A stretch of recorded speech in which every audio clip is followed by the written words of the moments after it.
আপনি যদি মুসলমান হন এই ভিডিওটা ধাক্কা দিয়ে উপরে দিবেন না, ধাক্কা না দিয়ে উপরে না দিয়ে এই গজলটা শোনার চেষ্টা করবেন। এই গজলটা নবী পাক সাল্লাল্লাহু আলাইহি সাল্লামের গজল, যে যে নবীকে সৃষ্টি না করলে আসমান জমিন সৃষ্টি করতো না। এই চাঁদ শুরু গ্রহ তারা, এই সাত জমিন সাত আসমান কিছুই বানাতো না আল্লাহ তালা।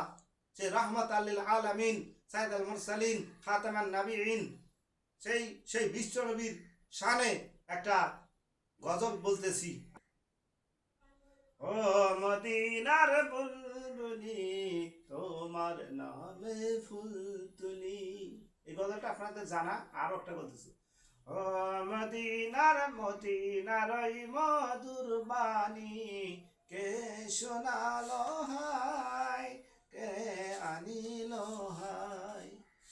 আল্লাহর বাণী বংশাইতে এলেন নবীজি দুনিয়াতে, কত শত পাথর মারিল আমার নবীজির গায়, কে শোনাল